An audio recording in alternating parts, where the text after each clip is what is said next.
Slava Ukraini! Glory to Ukraine, glory to heroes. This is footage of the exchange of prisoners of war between Ukraine and Russia in April 2023. Among the released Ukrainians is the head of the press service of the Donetsk border detachment, Valeria Subotina. She fought for Mariupol together with defenders of Azovstal. Right there at the factory, she married the border guard Andriy Subotin. Andriy was killed 3 days later, and Victoria spent almost a year in Russian captivity. She says that she was offered to defect, to give an interview to Russian propagandists. Valeria even had skirmishes with the Russian security forces.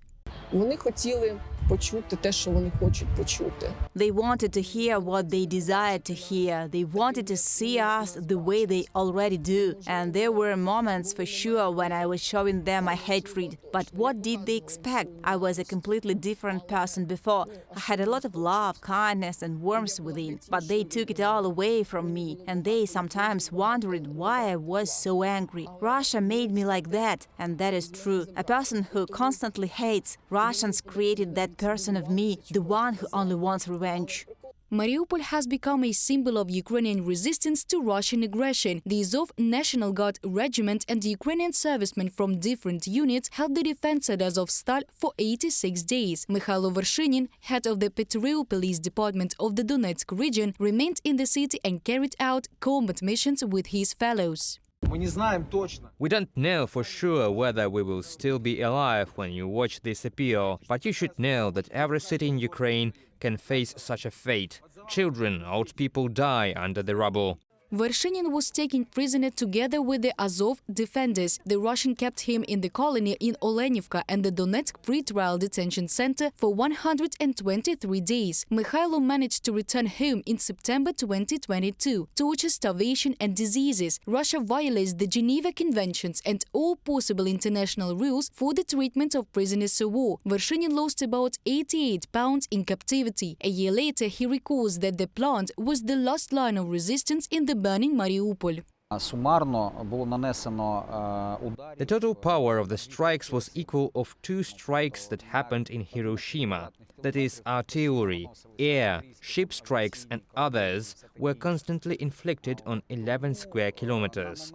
Therefore, at the time the defenders of Azovstal left, Russians were no longer shelling civilians, because there were no civilians in the city anymore, so they shelled the Ukrainian military.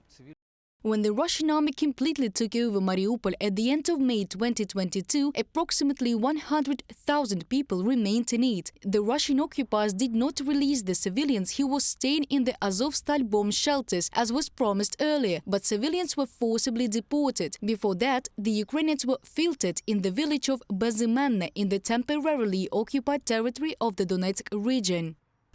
According to the city authorities of Mariupol, about 22,000 civilians were killed due to shelling by the Russian army. This is twice as much as during the 2 years of occupation of the city during the Second World War. However, the exact figures of casualties among the civilian population are still unknown, and they can be much higher, says Mariupol City Council official.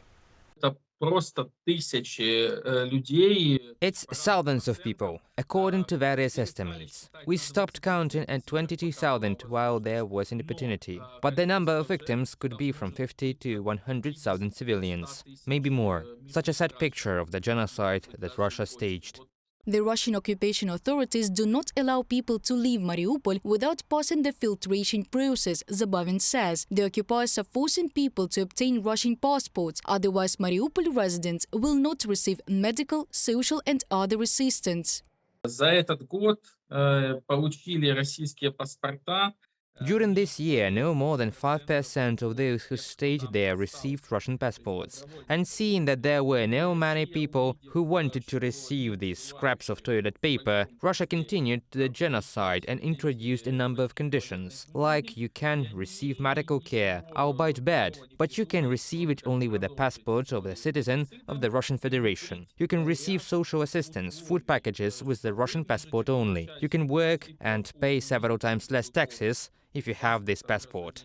Mariupol survived this winter without heating and with power outages. More than 2,000 high-rise buildings have been destroyed. In exchange, Russia has built 30 low-rise buildings within a year. There are almost no jobs in the city. The restoration of Mariupol after the deoccupation is likely to be the largest project in the history of independent Ukraine. Allies are ready to help with the revival of the city, but all this will become possible after the Ukrainian army liberates Mariupol from the Russian occupiers. Reported by Diana Kolesnik, Natalia Білокудра, Євгеній Кармазін, UATV News.